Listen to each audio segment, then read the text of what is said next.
खुदावंदा, मैं दुआ करती हूँ अपने बाबा के लिए, उनके दिमाग में जितनी भी कुछ भी उनके दिमाग में हुआ या दिल में या उन्हें बुखार हुआ, खांसी, बलगम सारी निकल जाए यीशु के नाम से, यीशु के नाम से सारी बलगम खांसी निकल जाए।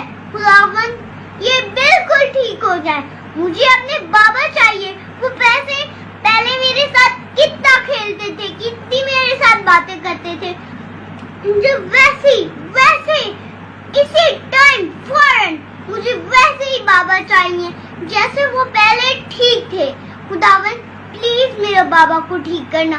खुदावंद, मैं बहुत दुआ करती हूँ अपने बाबा के लिए, और आज ये उठ खड़े हैं, वो मेरे साथ बातें कर रहे हैं, वो मेरे साथ खेल रहे हैं।